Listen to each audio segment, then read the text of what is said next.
નમસ્કાર વિદ્યાર્થી મિત્રો, સ્વાગત છે આપનું વેબ સંકુલમાં।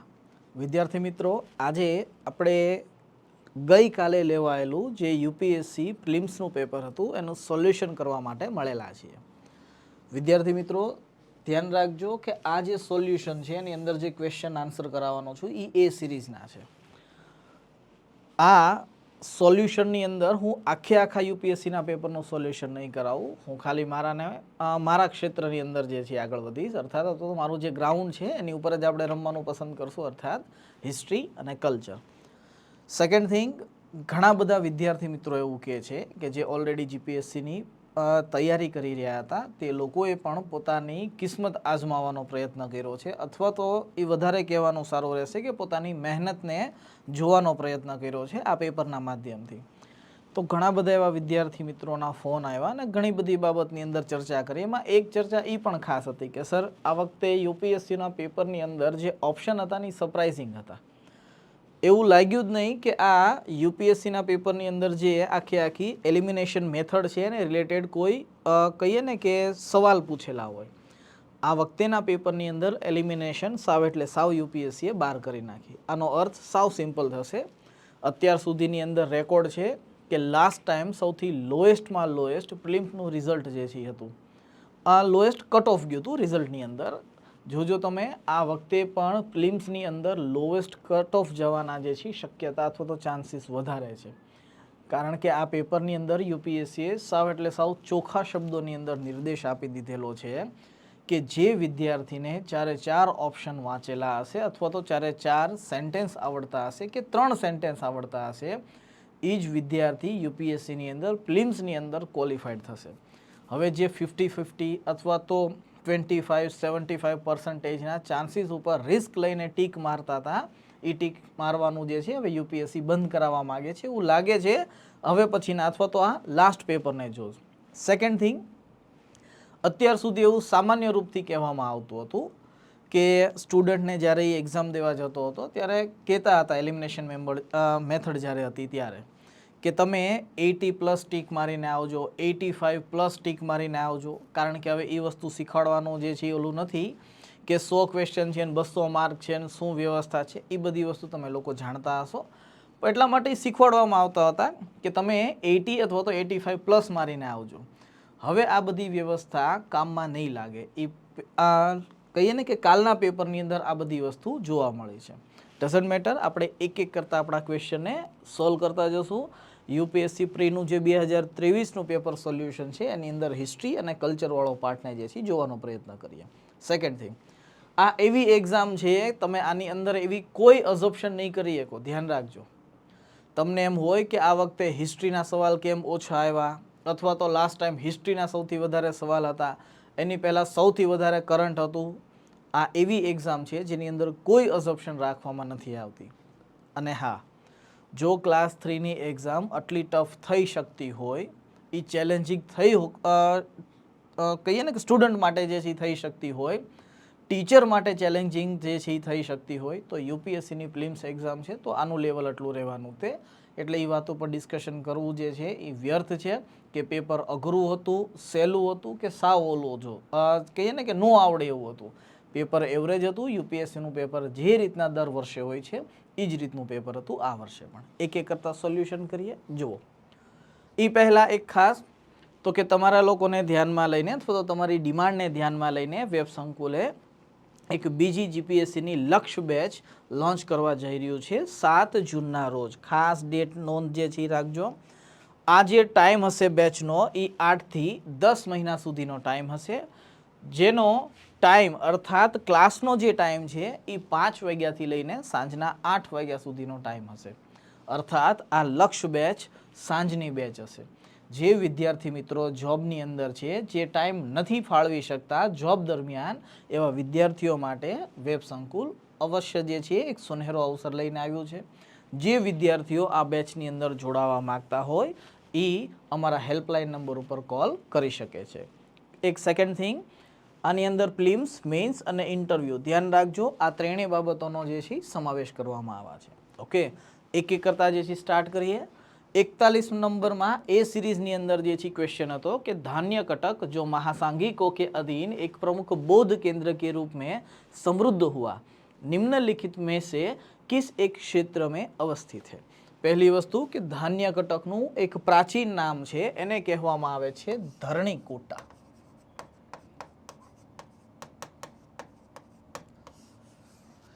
સોલા મહાજન પદકાળની અંદર તમે આને જોવાનો પ્રયત્ન કરશો તો ધરણીકોટાનું આટલું બધું ઇમ્પોર્ટન્ટ નહીં હોય, કારણ કે દક્ષિણની અંદર બૌદ્ધ ધર્મનો પ્રચાર અને પ્રસાર જો કંઈ શરૂ થશે, ધ્યાન રાખજો અહીંયા લખ્યું છે કે બૌદ્ધ કેન્દ્ર કે રૂપ મેં, તો બૌદ્ધ કેન્દ્રનો દક્ષિણ ભારતમાં જે પ્રચાર અને પ્રસાર થશે એ સાતવાહન કાળની અંદર થશે। એટલા માટે સાતવાહન કાળની આ રાજધાની હતું, ધ્યાન રાખજો, આ કેપિટલ હતું કોનું, તો કે સાતવાહન વંશનું।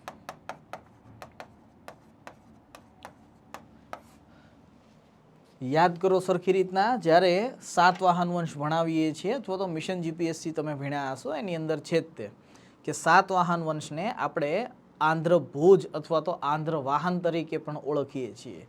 તો એટલો તો ખ્યાલ આવવો જોઈએ કે આ કયું ક્ષેત્ર છે, તો કે આ આંધ્ર ક્ષેત્ર છે। ધ્યાન રાખજો, અમુક અમુક સવાલ સાવ ઇઝી સવાલ હતા, તો આ જે ધાન્ય કટક અથવા તો ધરણીકોટાવાળો સવાલ છે એ પણ સાવ એટલે સાવ ઇઝી જ હશે અથવા તો ઇઝી હશે, આવું જે છે એ સાબિત થાય છે। સેકન્ડ થિંગ, આ જ ધરણીકોટા અથવા તો ધાન્ય કટક વર્તમાન સમયની અંદર જો ચર્ચાની અંદર રહ્યું હોય તો એનું સૌથી મોટું રીઝન હતું અમરાવતી।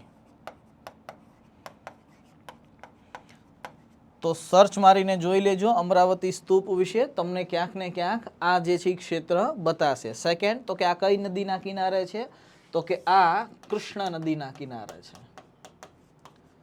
ઓકે, આ તો ખાલી ક્ષેત્રની વાત કરેલી છે એટલા માટે। હમણાં એક વેબ સંકુલ તરફથી લેક્ચર આવવાનો છે, આ લેક્ચર બહુ લાંબો હશે, જે હિસ્ટ્રી રિલેટેડ હશે, મૂંઝાતા નહીં, એ લેક્ચરની અંદર આ ક્ષેત્રને પણ આવરી લીધેલું છે। જોકે આ ક્વેશ્ચન તો જે છે પછી પૂછાણો, પણ એ લેક્ચર પહેલાં જે છે શૂટ થયેલો છે, ખ્યાલ આવી જશે કે કયું છે શું છે। પણ હા, આ પહેલો ક્વેશ્ચન છે ધાન્ય કટકને લઈને, ઇઝી છે, ધ્યાન રાખજો, જ્યાં ઇઝી હશે ત્યાં સ્વીકાર કરવું પડશે, આપણને નથી આવડતું એ વસ્તુ પછીની છે। सेकंड क्वेश्चन की बात करिए, 42वां क्वेश्चन है कि प्राचीन भारत के संदर्भ में निम्नलिखित कथनों पर विचार कीजिए। एक वस्तु अहींया बीजी खास जे छे जणावी दो, मध्यकालीन इतिहास में खाली बे क्वेश्चन पूछायेला छे, एक विजयनगर साम्राज्य ने रिलेटेड पूछेलो छे अने एक पूर्व मध्यकालनी अंदर पूछेलो छे, आवशे एटले कई, अने 2 થી 3 क्वेश्चन खाली आधुनिक भारतना पूछेला छे, बाकी बधी ज वस्तु प्राचीन भारतनुं पूछेलुं छे। प्राचीन भारतनी अंदर सौथी हाईएस्ट पूछेलुं छे तो ये दक्षिण भारत पूछेलू है, उत्तर भारत पूछेलू नहीं। जुओ शू कहे छे कि स्तूप की संकल्पना मूलतः बौद्ध संकल्पना है। स्तूप आमतौर पर अवशेषों का निक्षेपागार होता है। बुद्ध परंपरा में स्तूप का एक संकल्प अर्पित या स्मारक संरचना होती थी। सिंपल पूछे छे कि स्तूप विषे जे पण कोई स्टेटमेंट आपेला छे ई साचा कह्या छे। 12મા ધોરણની અને 6ઠા ધોરણની NCERT જોજો, આ ક્વેશ્ચન 6ઠા અને 12મા ધોરણની NCERT ઉપરથી લીધેલો છે। આની અંદર સ્પષ્ટ રૂપથી કીધેલું છે, સાવ સ્પષ્ટ રૂપથી, કે સ્તૂપ માત્ર ને માત્ર બૌદ્ધ સંકલ્પના નથી, ધ્યાન રાખજો। અર્થાત આ બૌદ્ધ ધર્મને રિપ્રેઝેન્ટ કરે છે, એમાં કોઈ શંકાને સ્થાન નથી, પણ એવું સમજતા હોય કે ભારતની અંદર સ્તૂપ બનાવવાની શરૂઆત માત્ર ને માત્ર બુદ્ધ કાળથી અથવા તો ગૌતમ બુદ્ધથી થઈ, તો આ વાત ખોટી છે। ગૌતમ બુદ્ધ પહેલા પણ ભારતના ઉત્તરી પશ્ચિમી ભાગમાં, સરખી રીતના નોટ કરજો, ભારતના ઉત્તરી પશ્ચિમી ભાગમાં પણ આપણને સ્તૂપની કલ્પના જોવા મળે છે। અહીંયા એવું સ્પષ્ટ શબ્દથી કીધું છે કે મૂળ રૂપથી બુદ્ધ સંકલ્પના છે, નહીં, આ મૂળ રૂપથી બુદ્ધ સંકલ્પના નથી। આ હિન્દુ મંદિરોની જે છે તમે કહી શકો છો, અથવા તો તમે કહી શકો છો કે ઈરાનીઓના મંદિરોની અથવા તો ફારસીઓના મંદિરોની, ध्यान राखजो सरखी रीतना, बौद्ध संकल्पना आ फारसी अने हिंदू मंदिरोथी ग्रहण करेली छे। बुद्ध पहला पण स्तूपो हता, आ वस्तुने सरखी रीतना नोट करजो। एटला माटे पहलू जे सेंटेन्स छे ई खोटुं थशे। केम तो कहीं कीधुं छे कि उपर्युक्त में से कितने कथन सही है, तो पहला गलत है, बाकीना जे बेस जे सेंटेन्स छे ई साव एटले साव साचा छे। एटला माटे आनो जवाब आवशे કેવલ દો. પૂછેલું છે કે સ્ટેટમેન્ટ કેટલા સાચા છે. આની અંદર એ વસ્તુ વયું ગયું કે 1 2 2 3 या 1 2 3 या नन ऑफ दी अबव, या इनमें से कोई नहीं. આ બધી એલિમિનેશન મેથડ જતી રહી છે. ઓકે, ધ્યાન રાખજો 42 માંનો જે આન્સર છે એ બી આન્સર આવશે. રીઝન એક જ છે કે સ્તૂપ છે એ મૂળ રૂપથી ગૌતમ બુદ્ધની જે છે સંકલ્પના નથી, એ પહેલા પણ જે છે આ વ્યવસ્થા હતી. આ વ્યવસ્થા ત્યાંથી ગ્રહણ કરેલી છે. હું હજી કહું છું કે ગ્રહણ એટલા માટે કરેલી છે કે ભારતની અંદર એ વ્યવસ્થા હતી, એને આધુનિક રૂપ આવશે બૌદ્ધ ધર્મ એ વસ્તુ પછીની છે. ઓકે, એટલે અહીંયા લખ્યું છે ને કે મૂલતઃ જે છે એ બૌદ્ધ ધર્મની સંકલ્પના નથી.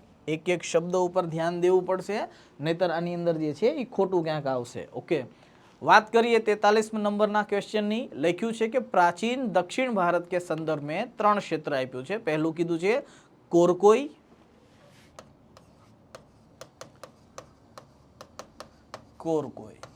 સેકન્ડ કીધું છે પુમપુહાર, પુમપુહારનું બીજું નામ છે પુહાર, અને ત્યારબાદ લખ્યું છે મુચીરી.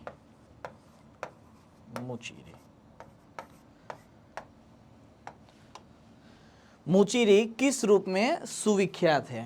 આપણો સવાલનો જવાબ ખાલી ને ખાલી આપવો હોય તો આ એક બંદર હતા અથવા તો પતન જે છે હતા અથવા તો બંદરગાહ હતા, તમે કહી શકો છો. પણ આપણે આની અંદરથી મૂળ વસ્તુ જે છે જોવાની છે કે આ 3 વસ્તુ અથવા તો 3 ક્ષેત્ર કોની કોની સાથે સંકળાયેલા છે. રિયલમાં તમે દક્ષિણ ભારતની અંદર સંગમ કાળને શરૂ કરો છો તો સંગમ કાળની અંદર દક્ષિણ ભારતની અંદર 3 રાજવંશ આવે છે. એક છે ચેર, એક છે ચોલ અને એક છે પાંડ્ય. આવી રીતના, એટલા માટે આને ચેર, ચોલ અને પાંડ્ય તરીકે ઓળખીએ છીએ. વાત કરીએ કોરકોઈની, તો કોરકોઈ પહેલું જે છે એવું ક્ષેત્ર છે જે પાંડ્ય વંશની રાજધાની હતું. ધ્યાન રાખજો, આ એનસીઆરટી નો સવાલ છે.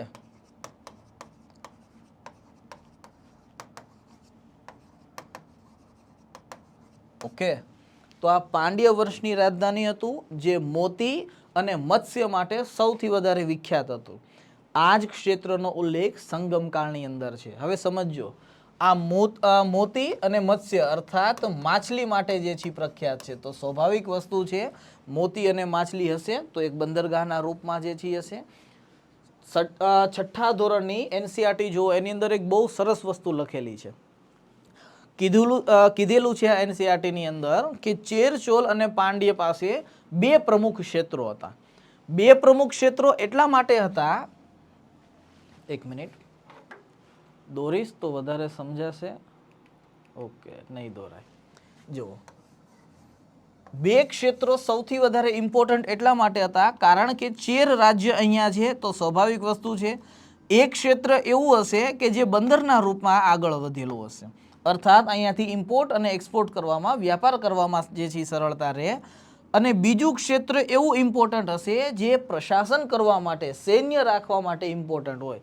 આવી રીતના ખાલી ચેરની વાત નથી થતી, ચોલ સામ્રાજ્યની પણ વાત થાય છે અને પાંડ્યની પણ જે છે વાત થાય છે. તો ચેર, ચોલ, પાંડ્યની વાત કરીએ ત્યારે ટોટલ 3 જે છે નથી યાદ રાખવાના. અર્થાત સામાન્ય રૂપથી એવું કરતા હોઈએ આપણે કે વંશ યાદ રાખીએ, રાજધાની યાદ રાખીએ, પણ હા, ચેર, ચોલ અને પાંડ્યની અંદર ટોટલ 6 ક્ષેત્રો યાદ રાખવાના હોય છે.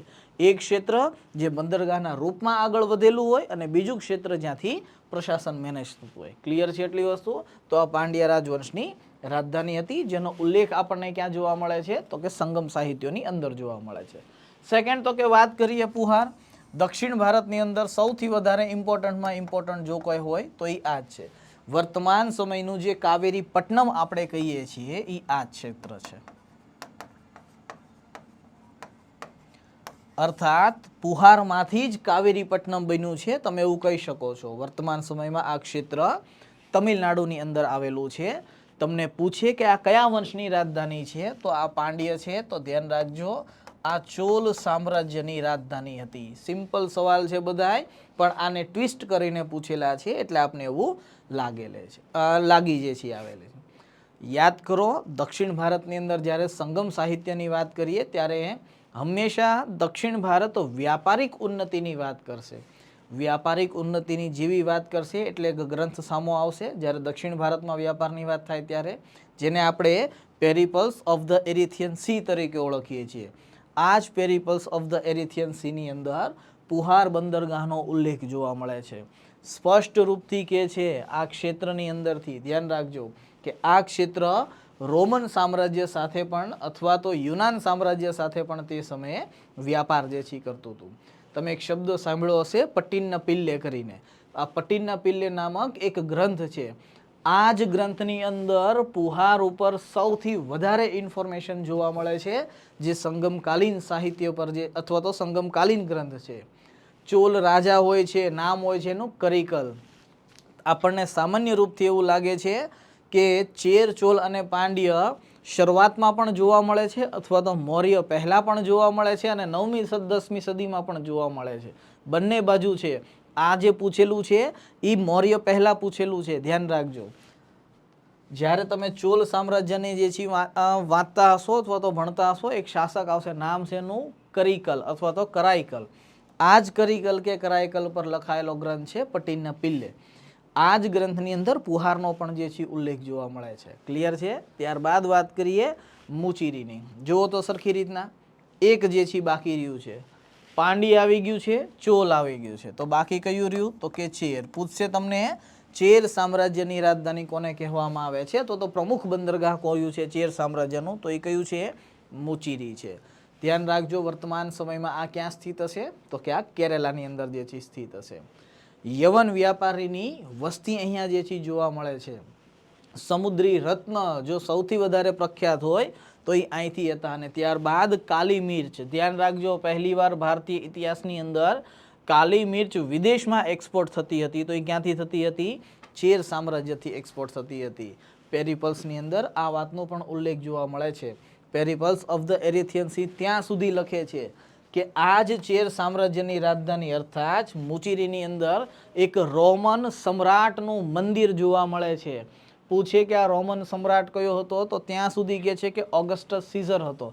તો ઓગસ્ટસ સીઝરનું મંદિર પણ અહીંયા જોવા મળે છે. નથી જોવા મળતું, પણ હા પેરિપલ્સની અંદર આ વસ્તુ જે છે લખેલી છે. તો ધ્યાન રાખજો રાજધાની નગર તો હતી તે, એની સાથોસાથ પણ જે છે શું હતું? તો કે આ મુખ્ય બંદરગાહો જે છે હતા. ઓકે, એટલે કદાચ આની અંદર એ અથવા તો બી જે છે જવાબ હોઈ શકે છે, પણ હા હું અહીંયા જે છે ટીક બી મારવાનું પસંદ કરીશ. ઓકે, કારણ કે રાજધાની આગળ જતા પરિવર્તિત થાય છે, પણ આ જે બંદર છે અથવા તો પ્રમુખ બંદરગાહ છે એ એઝ ઇટ ઇઝ રહે છે એટલા માટે. ઓકે, આગળ વધીએ, નેક્સ્ટ ક્વેશ્ચનને જોઈએ. જુઓ 44મો क्वेश्चन के छे कि निम्नलिखित में से कौन सा एक संगम कविताओं में यथावर्णित वटकी रुतल की प्रथा को स्पष्ट करता है? आ सवालनो जवाब कोईने न आवड़े. हूँ एग्जाम देवा गयो होय ने तो मने न आवड़े. એનું કારણ છે આ એવો સવાલ છે કે જે એક્સપેક્ટેશન વગરનો સવાલ છે. જ્યારે પણ કોઈ પણ સ્ટુડન્ટ એક્ઝામ દેવા જાય છે ત્યારે અમુક અઝપ્શન કરીને જતો હોય છે. જેમ કે તમે જોજો આપણે જીપીએસસીની એક્ઝામ અથવા તો પ્રિલિમ્સની એક્ઝામ દેવા જઈએ ત્યારે અમુક વસ્તુ ફિક્સ હોય છે કે મારે મૌર્ય વાંચવાનું છે, ગુપ્ત વાંચવાનું છે. જો વચ્ચે આપણે સાતવાહન વંશ આવતું હોય ને તો આપણે સાતવાહન વંશ પ્રેમથી સ્કીપ કરી નાખીએ, કારણ કે આપણી પેપર સ્ટાઇલ એવી છે કે સાતવાહન વંશને એની અંદર આટલું બધું ઇમ્પોર્ટન્ટ આપતા નથી. હું એમ નથી કહેતો કે એ કામનો નથી, ધ્યાન રાખજો. હું એમ કહું છું કે એને ઇમ્પોર્ટન્ટ નથી આપતા. ઇમ્પોર્ટન્ટ નથી આપતા તો આપણે સ્કીપ કરી દઈએ છીએ. તો આવા બધા સ્ટેટમેન્ટ અથવા તો આવા બધા શબ્દો એ જ છે કે જ્યારે પણ કોઈ એક સ્ટુડન્ટ વાંચતો હોય, એક કોમન સ્ટુડન્ટ જે છે, કારણ કે આની અંદર કોઈ ઇતિહાસના મહાન યોદ્ધાની વાત નથી થતી ને, અથવા તો કોઈ એવો વ્યક્તિની વાત નથી થતી કે ઇતિહાસની અંદર મહાન ખેરખા છે. આની અંદર એક નાના એવા શબ્દની વાત થઈ. હવે અવડા મોટા ઇતિહાસની અંદર નાનો એવો શબ્દ જે છે ફાઇન્ડ કરવો થોડોક અઘરો જે છે બને છે. ઓકે, એટલે આની અંદર મને આવડે છે આ તે એવું કાંઈ જે છે નથી હોતું. એક ગ્રંથ છે પપ્પુ સિંહ પ્રજાપતિની, એની અંદર આપેલું છે કે આનો અર્થ જે છે શું થાય. અહીંયા જે છે, અને હા ધ્યાન રાખજો આ જે પણ કોઈ વસ્તુ ફાઇન્ડ કરેલી છે એ લગભગ શબ્દને સરખી રીતના પકડજો. લગભગ બુક્સની અંદરથી ફાઇન્ડ કરેલા આન્સર હું તમને કહું છું. નેટની અંદર બહુ ઓછા જે છે આન્સર, કારણ કે હું નેટની અંદર ફાઇન્ડ કરીશ તો કાલ સવારે તમે સવાલ જે છે કરશો કે સર ક્યાં જે છે કર્યું, તો મારે તમને એ લિંક જ મોકલવી પડશે. એટલે એની કરતાં બેસ્ટ છે એ ફોટો અપલોડ જે છે થઈ જાય. ઓકે, તો આની અંદર શબ્દ છે વટકી रुतल શું છે? તો કે યુદ્ધ में पराजित राजा का आमरण अनशन कर आनुष्ठिक मृत्युवरण करना. આનો અર્થ તો કે અહીંયા આપણો જવાબ શું આવે છે? તો કે ડી જવાબ આવે છે. આ અઘરો સવાલ છે, કોમન સ્ટુડન્ટને અથવા તો જે છોકરો વ્યવસ્થિત તૈયારી કરીને ગયો હોય છે એને આ સવાલ પ્રેમથી છોડતા જે છે શીખાય. ઓકે, ત્યારબાદ તો કે વાત કરીએ 45 નંબરમાં ક્વેશ્ચનની. કીધું છે કે નિમ્ન સામ્રાજ્યો પર વિચાર कीजिए. होयसल, गढ़वाल, काकतीय, यादव उपरयुक्त में से किसने साम्राज्यों ने अपने राजा आद्य 8वीं शताब्दी ईस्वी में स्थापित किया है. આનો અર્થ કે ઉપરમાંથી કેટલા રાજવંશો એવા છે જેને 8 ઈસવી સનની અંદર સ્થાપિત કરવામાં આવ્યા હતા, આવા કહેવાના છે. તો બીજાની વાત પછી કરીએ, પહેલા વાત કરીએ થોડીક કાકતીય રાજવંશની.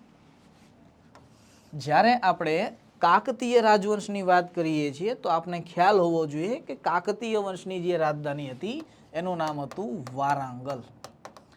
એટલા માટે ઇતિહાસની ઓથેન્ટિક બુક્સ તમે લોકો વાંચતા હશો તો એની અંદર લખેલું હશે કે વારાંગલના કાકતીય, કારણ કે એની રાજધાની કઈ હતી તો કે વારાંગલ. સેકન્ડ થિંગ તો કે આ વારાંગલ ક્યાં છે તો કે વર્તમાનમાં દક્ષિણ ભારતની અંદર સ્થિત છે. દક્ષિણ ભારતની અંદર તે સમયે એક સામ્રાજ્ય હતું, નામ હતું એનું ચાલુક્ય. ચાલુક્ય વંશની અંદર કદાચ રાજા યાદ હોય તો પુલકેશિન દ્વિતીય. આ જ પુલકેશિન દ્વિતીયના સામંત લોકો હતા જેણે કાકતીય રાજવંશની સ્થાપના કરી હતી. સવાલ એ છે કે આ રાજા જે છે કોણ હતો? રાજાનું નામ હતું રુદ્રદેવ પ્રથમ. સિમ્પલ સવાલ કદાચ પૂછે તો ધ્યાન રાખજો કે કાકતીય વંશનો વાસ્તવિક સ્થાપક કોણ હતો તો કે રુદ્રદેવ પ્રથમ, જેણે 1162માં પોતાનો રાજ્ય અભિષેક કરાયો હતો. આનો અર્થ તો કે આ જે રાજવંશ છે એ લગભગ 12મી સદીનો રાજવંશ છે, તમે એવું કહી શકો છો. કારણ કે આ વાસ્તવિક સ્થાપક છે એટલે ધ્યાન રાખજો, અને સ્વતંત્ર શાસક છે. કેમ તો કે શરૂઆતમાં વારાંગલના જે કાકતીય લોકો હતા એ ચાલુક્યોના સામંત હતા, એટલા માટે. તો આ સ્વતંત્ર પણ છે અને જે છે એ વાસ્તવિક પણ છે. આ જ વંશની અંદર એક મહારાણી થાય છે, કદાચ નામ સાંભળેલું હશે, નામ છે એનું રુદ્રમાદેવી. વાંચો સરખી રીતના રુદ્રમાદેવીને. રુદ્રમાદેવી 1262ની અંદર પોતાનો રાજ્ય અભિષેક કરાવે છે, અર્થાત 13મી સદીમાં. જાણીને આશ્ચર્ય થશે, આ રુદ્રમાદેવી કાકતીય વંશની ચોથી શાસક હોય છે અથવા તો 4th શાસક હોય છે. ત્યારબાદ તો કે સેકન્ડ વંશની વાત કરીએ, યાદવ વંશ. યાદવ વંશની વાત કરીએ તો આ લોકોની રાજધાની હતી દેવગિરી. આ ઈ જ દેવગિરી છે જ્યાં અલાઉદ્દીન ખિલજીએ આક્રમણ કર્યું હતું અને સૌથી વધારે ધન પ્રાપ્ત કર્યું હતું. ધન પ્રાપ્ત કર્યા બાદ તે કડાની અંદર વિરાજમાન થાય છે, જ્યાં એના કાકાને બોલાવવામાં આવે છે અને દગાથી તેની હત્યા કરી નાખવામાં આવે છે, અને ત્યારબાદ અલાઉદ્દીન ખિલજી વંશનો રાજા બને છે. આ ઈ જ ઘટનાને જે છે દોહરાવે છે. તો કે યાદવોની રાજધાની કઈ છે તો કે દેવગિરી. દેવગિરીની અંદર એક મહાન શાસક થાય છે, નામ હોય છે એનું ભીલમ. પણ આ કેટલામો હોય છે તો કે આ ભીલમ 5મો હોય છે.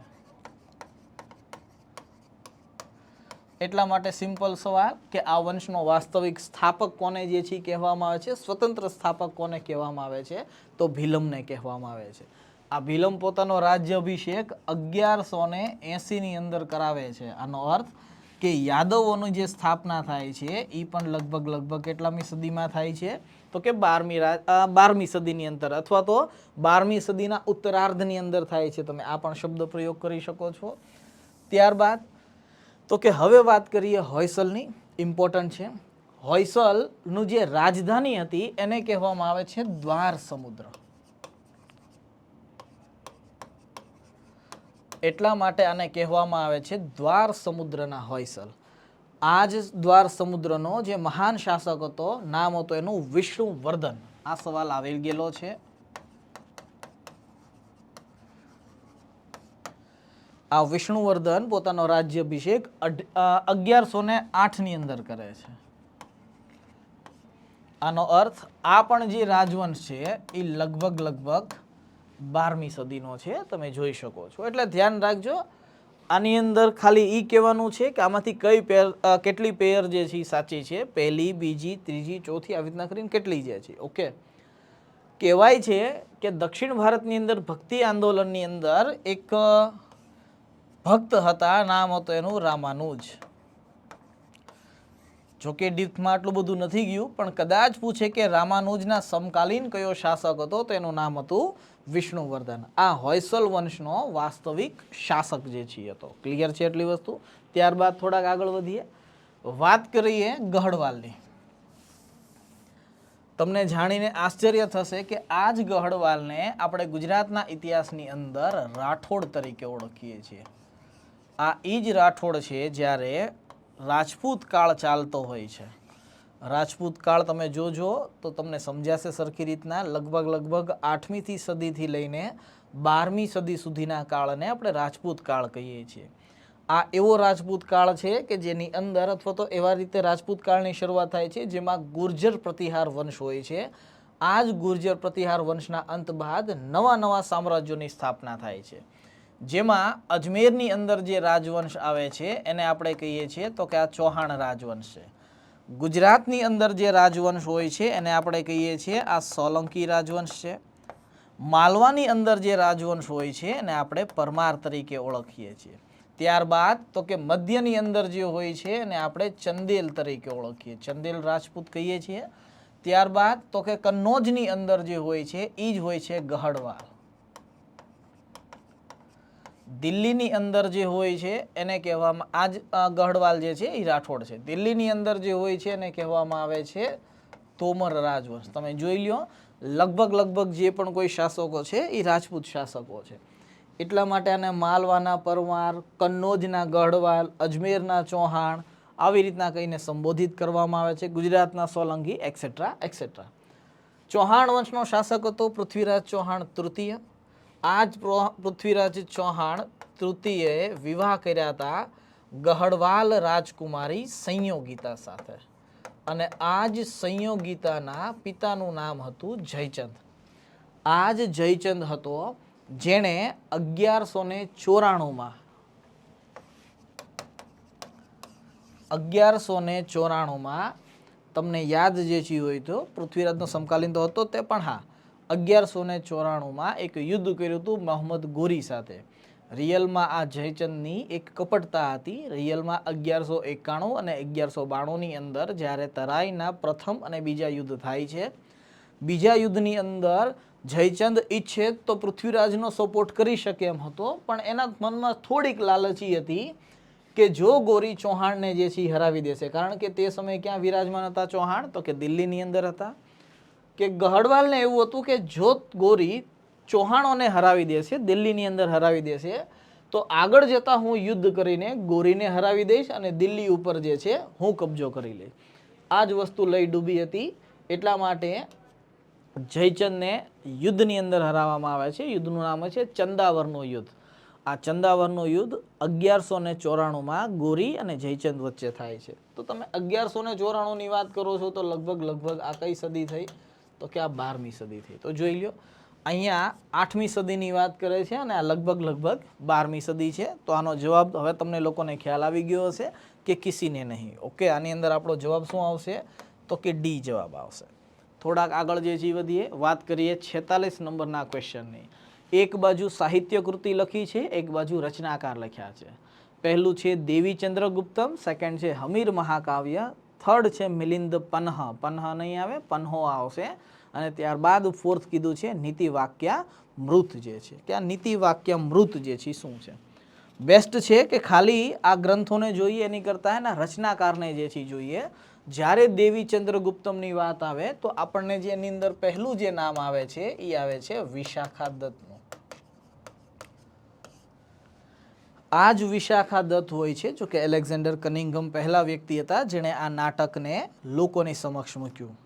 જ્યારે તમે ગુપ્ત સામ્રાજ્યને વાંચવાનું શરૂ કરો છો તો રામગુપ્તનો ઇતિહાસ લોકોની સમક્ષ જો કંઈ રજૂ થયું હોય તો એ આ જ ગ્રંથથી થયું હતું. વિશાખા દત્તે 2 ગ્રંથોની રચના કરી હતી, અથવા તો 2 મહાન ગ્રંથોની રચના કરી હતી. પહેલું હતું દેવી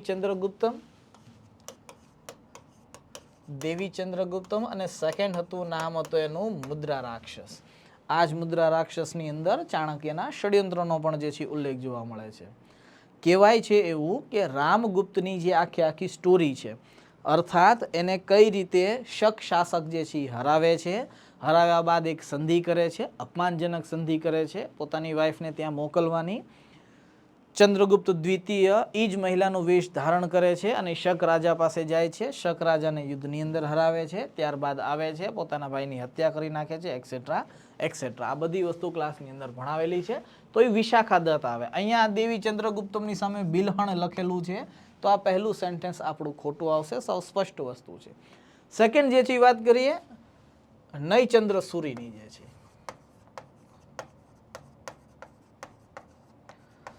નયચંદ્ર સૂરીએ હમીર મહાકાવ્યની રચના કરી છે. આમાં કોઈ શંકાને સ્થાન નથી.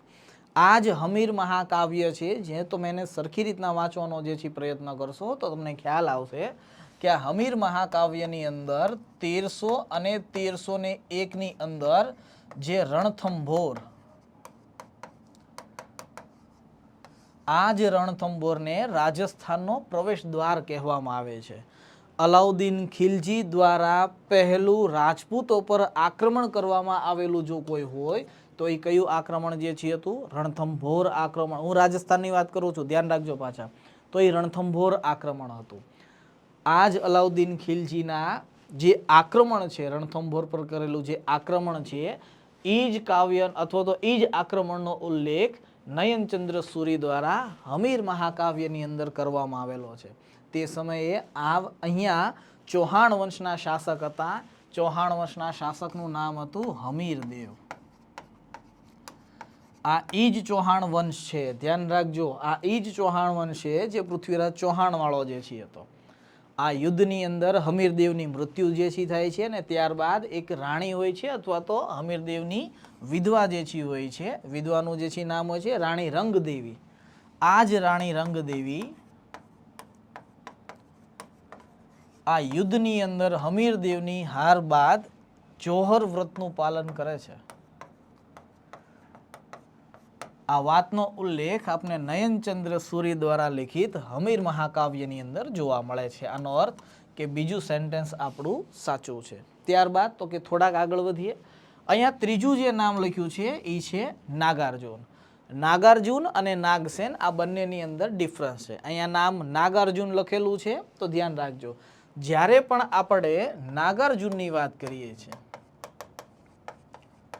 તો નાગાર્જુનનો સમયગાળો લગભગ 150 ઈસવીસનનો છે. 150 થી લઈને અમુક લોકો એવું કહે છે કે નહીં 150 નહીં 200 ઈસવીસન સુધીનો છે. અમુક લોકો આ વાતને 250 ઈસવીસન સુધી જે છે લઈ જાય છે. સામાન્ય રૂપે તમે એવું કહી શકો છો કે આ નાગાર્જુનનો સમયગાળો 150 થી લઈને 250 સુધીનો જે છે સમકાલીન છે. અથવા તો તમે એવું કહી શકો છો લગભગ 100 વર્ષના ટાઈમ પીરિયડની અંદર એ જોવા મળે છે.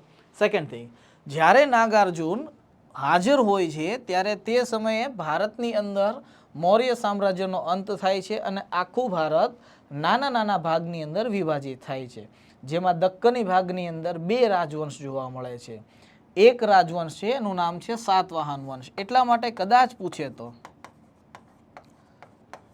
કે નાગાર્જુન કયા વંશના સમકાલીન હતા તો એ ધ્યાન રાખજો, એ સાતવાહન વંશના સમકાલીન હતા. તેણે ગ્રંથની રચના કરી છે, નામ છે એનું મૂલ માધ્યમ કારિકા. ધ્યાન રાખજો, મૂલ માધ્યમ કારિકા નામક ગ્રંથની રચના કરી છે. એક બીજો ગ્રંથ છે એને કહેવાય છે વ્યવહાર સિદ્ધિ કરીને. એક ત્રીજો ગ્રંથ છે એને કહેવાય છે વિગ્રહ વ્યાપ્તર ગી. તો આવી રીતના અલગ અલગ ગ્રંથોની રચના કરે છે. પણ એનું સૌથી મોટું જો કોઈ કહીએ ને કે યોગદાન હોય તો એ છે શૂન્યવાદ. પૂછશે તમને લોકોને કે ભારતમાં શૂન્યવાદના પ્રવર્તક કોને કહેવામાં આવે છે અથવા તો પિતા કોને કહેવામાં આવે છે તો એ જ પિતા કોણ છે? નાગાર્જુન. અહીંયા આપણને વાત કરી છે મિલિંદ પન્હોની. અહીંયા વાત મિનાંડર અને નાગસેનની છે. યવન શાસક મિનાંડર હોય છે, જેનો દરબારી વિદ્વાન હોય છે નાગસેન. આ જ નાગસેન એક ગ્રંથની રચના કરે છે એને જ કહેવામાં આવે છે મિલિંદ પન્હો. તો ધ્યાન રાખજો, આ જે આપણું બીજું સેન્ટેન્સ છે એ સેન્ટેન્સ ખોટું છે. ત્યારબાદ તો કે નીતિ વાક્યામૃતની જે છે કરીએ તો કે સોમદેવ સુરી. સોમદેવ સુરી દક્ષિણી ભારતના એક જૈન ભિક્ષુ હતા. ધ્યાન રાખજો સરખી રીતના. અહીંયા ખાલી ને ખાલી પેપર સોલ્યુશન કરાવવાનો મોટિવ એ નથી કે ABCD હું તમને લોકોને કહી દઉં અને બધી વસ્તુ તમને જે છે આવડી જાય. નહીં, ઇન્ફોર્મેશન સાચી જે છે હોવી જોઈએ, જેના કારણે આંખ ખુલે કે અચ્છા આ ચેપ્ટરની અંદરથી આ પાઠની અંદરથી સવાલ આપણને જે છે પૂછેલા છે. જૈન ભિક્ષુ હતા સોમદેવ સુરી, તો એનું ઠેકાણું નહોતું ઇન ધ સેન્સ કે શરૂઆતની અંદર કાશ્મીરની અંદર જે છે હતા. કાશ્મીર બાદ તેઓ આગળ જે છે જાય છે. ગુર્જર પ્રતિહાર વંશના રાજા હોય છે, નામ હોય છે એનું મહેન્દ્રપાલ. તો મહેન્દ્રપાલ દ્વિતીયના દરબારમાં પણ આ જૈન ભિક્ષુ નિવાસ કરતા હોય છે. ત્યારબાદ તેઓ કન્નૌજ પહોંચે છે, કન્નૌજ બાદ દક્ષિણની અંદર જે છે પહોંચે છે, અને ત્યારબાદ અંતમાં રાષ્ટ્રકૂટ શાસક હોય છે, નામ હોય છે એનું કૃષ્ણ તૃતીય. તો આ કૃષ્ણ તૃતીયના દરબારની અંદર નિવાસ કરતા હોય છે. અને આ સેન્ટેન્સ સાવ સાચું છે કે તેણે નીતિ વાક્યા મૃત નામક ગ્રંથની રચના કરી હતી. એમાં કોઈ શંકાને સ્થાન નથી. હવે તો કે એક વ્યક્તિ બાકી રહી ગયા આપણે આની અંદર. કોણ? તો કે એનું નામ છે કવિ વિલ્હણ. વિલ્હણ વિશે તો સર કાંઈ વાત જ નથી કરી. તો કે વિલ્હણ તમે એમ કહી શકો છો કાશ્મીરના નિવાસી જે છે હતા. લગભગ એનો સમયગાળો વિક્રમાદિત્ય પંચમની સાથોસાથ હોય છે. કહી શકો છો 11મી સદીનો સમયગાળો.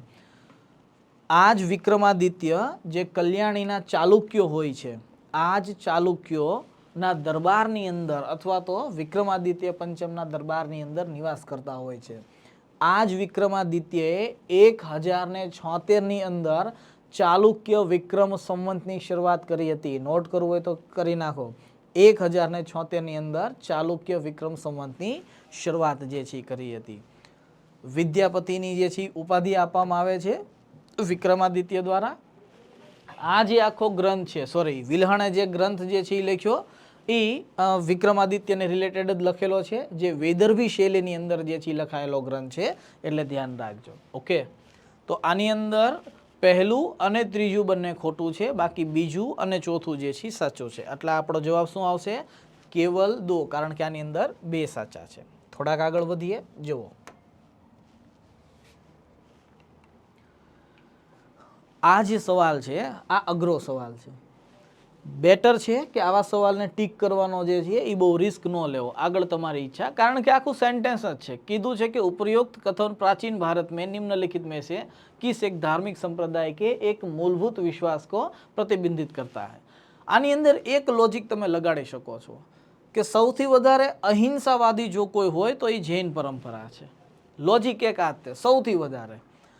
બુદ્ધ અને જૈનની અંદર સૌથી મોટો ડિફરન્સ જ એ છે કે જ્યારે બુદ્ધ થોડીક જે છે લિબર્ટી આપે છે, જૈન જે છે લિબર્ટી આપવા માટે તૈયાર નથી. એટલા માટે લખ્યું છે, જો સેન્ટેન્સ વાંચો, आत्मा केवल जंतुओं और पादप जीवन की संपदा नहीं है, बल्कि शिलाओं, प्रवाहित जलधाराओं और अन्य अनेक प्रकृति वस्तुओं की भी है, जिन्हें अन्य धार्मिक संप्रदाय जीवित नहीं मानते. આનો અર્થ એવો થાય છે બીજા બધા સંપ્રદાયો આવી બધી નિર્જીવ વસ્તુઓને જે છે એ માનતા નથી, જ્યારે નિર્જીવ વસ્તુઓની અંદર પણ આત્મા છે. સેકન્ડ થિંગ, આપણો જે જીપીએસસીનો સવાલ આવે છે એ સવાલ અહીંયાથી નથી. એ સવાલ આપણને જે પૂછે છે એ અનેક આત્મવાદને લઈને પૂછે છે કે આત્મા એક નથી, અનેક આત્માઓ છે. આ કયા ધર્મનો જે છે એ મૂળ ઉદ્દેશ્ય છે. ધ્યાન રાખજો, અહીંયા જે જવાબ આવશે એ જૈન પરંપરા આવશે, કારણ કે આ આખી વાત જૈન ધર્મને રિપ્રેઝેન્ટ કરે છે એટલા માટે. આગળ વાત કરીએ 48મા ક્વેશ્ચનની. નામ કીધેલું છે વિજયનગર સામ્રાज्य के इनमें से किस एक शासक ने तुंगभद्रा नदी पर एक विशाल बांध निर्मित किया. 24 किलोमीटर लांबो बांध હતો और नदी से राजधानी नगर तक कई किलोमीटर लंबी एक नहर और कुलिया का निर्माण किया. એ જ નહેરની જે વાત કરું છું, ધ્યાન રાખજો. કઈ કિલોમીટર લંબી એક નહેર. આ પૂછે, પુલ નહીં, પૂછે કેટલા કિલોમીટર, તો ધ્યાન રાખજો આ 24 કિલોમીટર લાંબી એક નહેર હતી.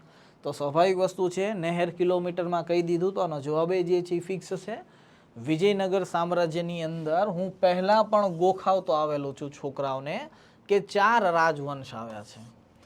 એક છે સંગમ, એક છે સાલુ, એક છે તાલુ અને એક છે અરવિડુ. આને સત્તા કહેવામાં આવે છે. જોઈ લ્યો, SSTA. અને વાંચવું હોય તો આવી રીતના વચાય, સત્તા.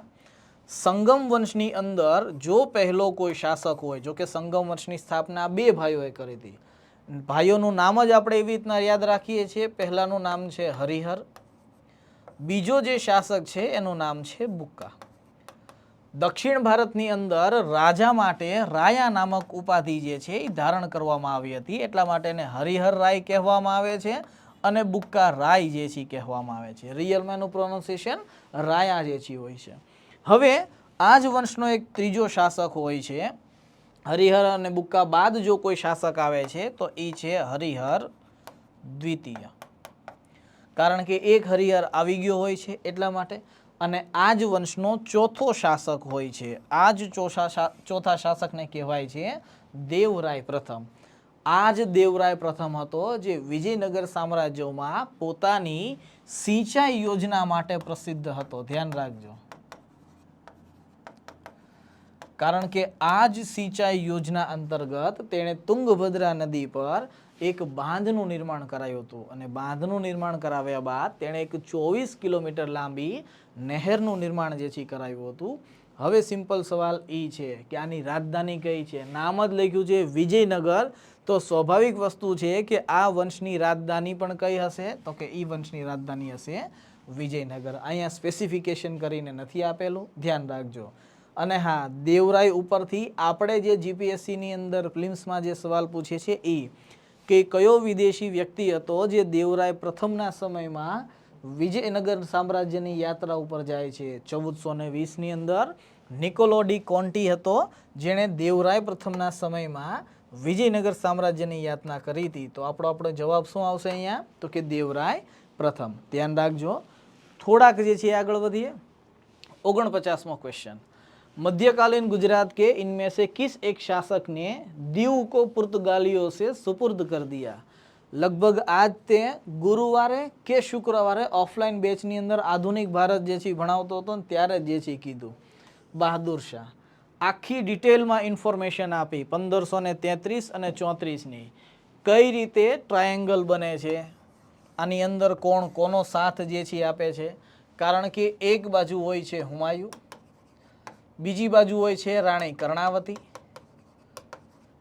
ત્રીજી બાજુ જે હોય છે એ હોય છે બહાદુર શાહ, અને ચોથી બાજુ દીવની અંદર જે છે તે સમયે પોર્ટુગીઝ કહીએ ને કે ગવર્નર હતો નીનો ડી કુન્હા કરીને. ઓકે, તો એવડો જ વ્યક્તિ સાથે જે છે આ ઘટના આખી જોડાયેલી છે. કઈ રીતે બહાદુર શાહને સપોર્ટ કરે છે, બહાદુર શાહને કઈ રીતે નાવ ઉપર બોલાવી લે છે. આપણા જીપીએસસીની અંદર સવાલ ઉલટી રીતે પૂછે છે. શું?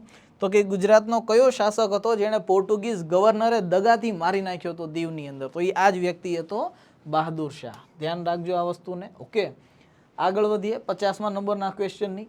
નાના અથવા તો ક્લાસ 3ની અંદર પૂછાયેલો સવાલ છે. 1833ની અંદર ગવર્નર જનરલ બને છે. તો આ બધી વસ્તુ જે આવડે છે એની ઉપર હું ઇન્ફોર્મેશન આપીશ નહીં. મારું કામ એ છે કે જ્યાં તમને નથી ખબર ત્યાં હું તમને થોડોક વધારે અવગત કરાવું. આગળ વધીએ થોડાક. જુઓ, भारतीय इतिहास के संदर्भ में अलेक्जेंडर री, ध्यान રાખજો अलेक्जेंडर कनिंगम નથી, આ વ્યવસ્થિત જ પૂછેલું છે. REA. ઓકે, રી પૂછેલું છે. AH लॉन्गहर्ट्स, Robert swell, James बर्गन, Walter Elliot किस गतिविधि से जुड़े हुए हैं? આ સવાલનો જવાબ સામાન્ય રૂપથી ન આવડે. સ્પેસિફિકેશન પૂછેલું છે તો ક્યાં તમે લેવા જશો કયો તો જરાક? આ દરેક લોકોએ જે સ્પેશિયલાઇઝેશન કરેલું છે ઇતિહાસની અંદર એ પૂછેલું છે. એટલા માટેનો જવાબ શું આવશે? તો કે પુરાતાત્વિક ઉત્ખનન. આ એ જ વોલ્ટર ઇલિયટ છે જે મદ્રાસ પ્રેસિડેન્સીની અંદર હતા. અમરાવતી સ્તૂપ, તમે જ્યારે પણ કલ્ચર ભણતા હશો એની અંદર સ્તૂપ ભણતા હશો અને સ્તૂપની અંદર સ્તૂપ નિર્માણ ભણતા હશો અને એની અંદર તમે જ્યારે અમરાવતી સ્તૂપ ભણતા હશો તો જોજો સરખી રીતના વોલ્ટર ઇલિયટનું નામ તમે સાંભળેલું હશે. કારણ કે આ જ વ્યક્તિ હતા જેણે આખા અમરાવતી સ્તૂપને વ્યવસ્થિત રૂપથી જે છે સાફ કરાવીને જોવાલાયક જે છે બનાવ્યું હતું. એટલે સમજો આ વસ્તુને. ત્યારબાદ તો કે વાત કરીએ એલેક્ઝેન્ડર રીની. આ પણ પુરાતત્વવિદ જે છે હતા બ્રિટિશ સામ્રાજ્યની અંદર દક્ષિણ ભારતની અંદર તમિલનાડુની અંદર પલવરમની અંદર જે છે કાર્ય કરતા હતા. આ જ પલવરમની અંદરથી પુરાતાત્વિક ક્ષેત્રોની જે છે શોધ કરી હતી. એટલા માટે 81ની અંદર આન્સર શું આવશે આપણો? તો કે એ આવશે. નેક્સ્ટ ક્વેશ્ચનની જે છે વાત કરીએ. 82 નંબરનો ક્વેશ્ચન છે. પૂછે છે કે એક બાજુ સ્થળ છે અને બીજી બાજુ जिसके लिए उन्हें जाना जाता है. એક છે બેસનગર, ભાજા, સીતનવાસલ. બેસનગરની સામે શિવ ગુફા મંદિર છે, બૌદ્ધ ગુફા મંદિર છે અને જૈન ગુફા મંદિર છે. પ્રાચીન ઇતિહાસની અંદર સ્ટુડન્ટને સાવ સ્પષ્ટ શબ્દોની અંદર જે છે સમજાવતો હોય છે જ્યારે બેસનગર આવે છે ત્યારે, કે બેસનગર એવું નગર છે જેની રાજધાની અથવા તો આ રાજધાની વિદિશાની અંદર આવેલું એક નગર છે. જો તમે લોકો વિદિશાને જે છે ભણ્યા હશો તો ખ્યાલ હશે કે આ પુષ્યમિત્ર શુંગની રાજધાની હતી અથવા તો પુષ્યમિત્ર શુંગની બીજી રાજધાની હતી. આ જ પુષ્યમિત્ર શુંગની અંદર સમકાલીન જે હોય છે અથવા તો પુષ્યમિત્ર શુંગના સમકાલીન ઉત્તરી પશ્ચિમી ભાગની અંદર હોય છે તો એ હોય છે ઇન્ડો ગ્રીક, જેને આપણે યવન શાસકો કહીએ છીએ. આ જ યવન શાસકોની અંદરથી એક રાજદૂત મોકલવામાં આવે છે. રાજદૂતનું નામ છે હેલિયોડોરસ. આ જ હેલિયોડોરસ આવે છે બેસનગરની અંદર અને એક ગરુડ સ્તંભની સ્થાપના કરે છે. ગરુડ ભગવાન વિષ્ણુનું વાહન છે, એટલા માટે આને હેલિયોડોરસનો બેસનગર લેખ કહેવામાં આવે છે. કારણ કે આ આખે આખા ગરુડ સ્તંભની અંદર ભાગવત ધર્મ વિશે કાંઈકનું કાંઈક લખેલું છે. આ શુંગ કાળનો લેખ છે જે પ્રાકૃત ભાષાની અંદર છે અને બ્રાહ્મી લિપિની અંદર છે. આ આખો લેખ 6 પંક્તિની અંદર લખાયેલો છે. પ્રાચીન ભારતીય ઇતિહાસનો આ પ્રથમ લેખ છે, બેસનગરનો ગરુડ સ્તંભ લેખ જેને આપણે કહીએ છીએ. પ્રાચીન ભારતીય ઇતિહાસનો આ પ્રથમ લેખ છે જેની અંદર ભાગવત ધર્મનો ઉલ્લેખ જોવા મળે છે, વૈષ્ણવ ધર્મનો ઉલ્લેખ જોવા મળે છે. ધ્યાન રાખજો. આ જ બેસનગરના સ્તંભ લેખની અંદર 3 શબ્દો આપેલા છે જેનાથી મોક્ષ પ્રાપ્ત કરી શકાય છે. અર્થાત આ જ લેખમાં 3 મોક્ષ પ્રાપ્ત કરવાના માર્ગો આપેલા છે. જો અહીંયા સુધી વિડીયો જોયેલો હોય તો જરાક આન્સર આપી દેજો કે આ કયા 3 જે છે માર્ગો છે. ઓકે, ત્યારબાદ તો કે થોડાક આગળ વધીએ. સેકન્ડ પૂછેલું છે ભાજા. આનો અર્થ કે આ શિવ ગુફા મંદિર છે, નહીં આ ઈ નથી. ધ્યાન રાખજો, આ બેસનગરમાંથી જે છે એ જાણીતું છે. ત્યારબાદ તો કે વાત કરીએ ભાજા. ભાજાની જ્યારે આપણે વાત કરીએ છીએ તો એ ફિક્સ છે કે ભાજા એક ગુફા છે. કલ્ચરનો ક્વેશ્ચન છે. મહારાષ્ટ્રની અંદર જે પુણે આવેલું છે એ જ પુણેની અંદર ભાજા જે છે સ્થિત છે. અહીંયા આપણે ચૈત્ય ગૃહ પણ જોવા મળે છે, વિહાર પણ જોવા મળે છે. ધ્યાન રાખજો. અને કહીએ ને કે ઠોસ અથવા તો જે છે રિજિડ સ્તૂપ પણ જોવા મળે છે. એવા સ્તૂપો જે નષ્ટ નથી થઈ શકતા, તો એવા સ્તૂપ પણ આપણને અહીંયા જોવા મળે છે. અર્થાત આ સ્તૂપ પણ રિપ્રેઝેન્ટ કરે છે, ચૈત્ય ગૃહ પણ જે છે આપે છે, ને ત્યારબાદ વિહાર પણ જે છે આપે છે. પણ આ ગુફા અર્થાત ભાજા ગુફા, જો અહીંયા ચૈત્ય વિહાર બધાની વાત કરીએ એટલે આ જે છે સાચું પડશે. ભાજા ગુફા સૌથી વધારે ચૈત્ય ગૃહ માટે જે છે જાણીતું છે. કહેવાય છે કે લગભગ 200 ઈસવીસન પૂર્વમાં આ ગુફાઓનું નિર્માણ જે છે થયું હતું. કહેવાય છે અહીંયા એક નહીં ટોટલ 22 અલગ અલગ ગુફાઓ જોવા મળે છે. આ 22 ગુફાઓની અંદરથી ટોટલ 14 તો ખાલી સ્તૂપ છે. એટલે ધ્યાન રાખજો, ચૈત્ય પણ જે છે વધારે જોવા મળશે અને ત્યારબાદ વિહાર પણ જે છે જોવા મળશે. ક્લિયર છે એટલી વસ્તુ. અને ત્યારબાદ તો કે વાત કરીએ સિત્તનવાસલની. તો કે આ એક જૈન ગુફા છે. સાવ સાચી વાત છે. તમિલનાડુની અંદર આવેલું ક્ષેત્ર છે પુડુકોઈ. આ જ પુડુકોઈની અંદર આ ક્ષેત્ર જે છે આવેલું છે જે જૈન ગુફાને રિપ્રેઝેન્ટ કરે છે. લગભગ 13 ક્વેશ્ચનો હતા. આની અંદર આપણો જે છે જવાબ આવશે એ આવશે બી કેવલ 2. હિસ્ટ્રીના લગભગ 13 જેટલા ક્વેશ્ચનો હતા. માનીએ છીએ કે વેઇટેજ ઓછું હતું, પણ હા પૂછેલા હતા એટલે ધ્યાન રાખજો. લાસ્ટ ક્વેશ્ચન પૂછેલો છે हिस्ट्रीનો. 7 अगस्त को राष्ट्रीय हथकरघा दिवस के रूप में घोषित किया गया है. આ આખી બાબત કરंट अफेयर ने रिप्रेजेंट करे છે. ત્યારબાદ 1905 में इसी दिन स्वदेशी आंदोलन शुरू किया गया था. સાવ સાચી વાત છે, આમાં કોઈ શંકાને જે છે સ્થાન નથી. અહીંયા એમ પૂછે છે કે ઉપરનું અને નીચેનું સ્ટેટમેન્ટ કઈ રીતે છે. હવે જુઓ, અહીંયા બહુ સરસ વસ્તુ છે. કદાચ હવે પછીના જીપીએસસીનું આ આખું રિપ્રેઝેન્ટેશન છે. જો ક્લાસ 3ની એક્ઝામ આટલી બધી ટફ કરતા હોય તો એ થોડુંક જે છે, હું ડરાવતો નથી, આ રિયાલિટી કહું છું, કદાચ એવું જે છે બની શકે કે હવે પછી જીપીએસસીની અંદર પ્રિલિમ્સના ક્વેશ્ચન કથન અને કારણને રિલેટેડ જે છે પૂછી શકે. તો ओके, तो ये पूछू है कि उपर्युक्त कथनों के बारे में निम्नलिखित में से कौन सा एक सही है. कहे छे कि कथन 1 और कथन 2 दोनों ही सही है तथा 2 एक की सही व्याख्या है. ત્યારબાદ કહે છે કે दोनों कथन सही है तथा कथन दो कथन एक की सही व्याख्या नहीं है। थर्ड કહે છે કે कथन एक सही है किंतु दो गलत है અને ત્યારબાદ कथन एक गलत है किंतु दो सही है। આવી રીતના જે છે પૂછેલું છે। અહીંયા ધ્યાન રાખજો,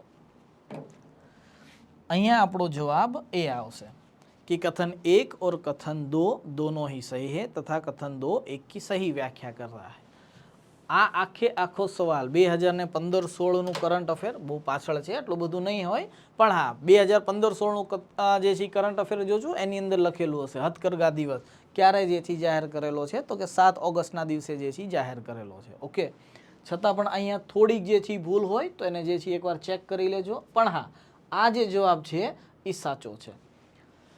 સ્વદેશી આંદોલનના માનની અંદર જ તે આ વસ્તુની શરૂઆત જે છે થઈ હતી। ખ્યાલ છે આપણને લોકોને બંગાળ વિભાજન 1905માં કરવામાં આવે છે, જેના ઉપલક્ષમાં 7 ઓગસ્ટના રોજ સ્વદેશી આંદોલન અથવા તો હોમ રૂલ મુવમેન્ટ જે છે એ શરૂ થાય છે। એ જ આંદોલનનું પરિણામ જે છે હોય છે। ક્લિયર છે એટલી વસ્તુ? વિદ્યાર્થી મિત્રો, આ આપણા ક્વેશ્ચન જે છે હતા જે યુપીએસસી પ્રિલિમ્સની અંદર જે છે પૂછાયેલા હતા। આઈ હોપ કે તમને આ બધા ક્વેશ્ચનના આન્સર વ્યવસ્થિત સમજાણેલા જે છે હશે। ઓકે વિદ્યાર્થી મિત્રો, આજ અહીંયા સુધી જે છે રાખીએ। Thank you very much.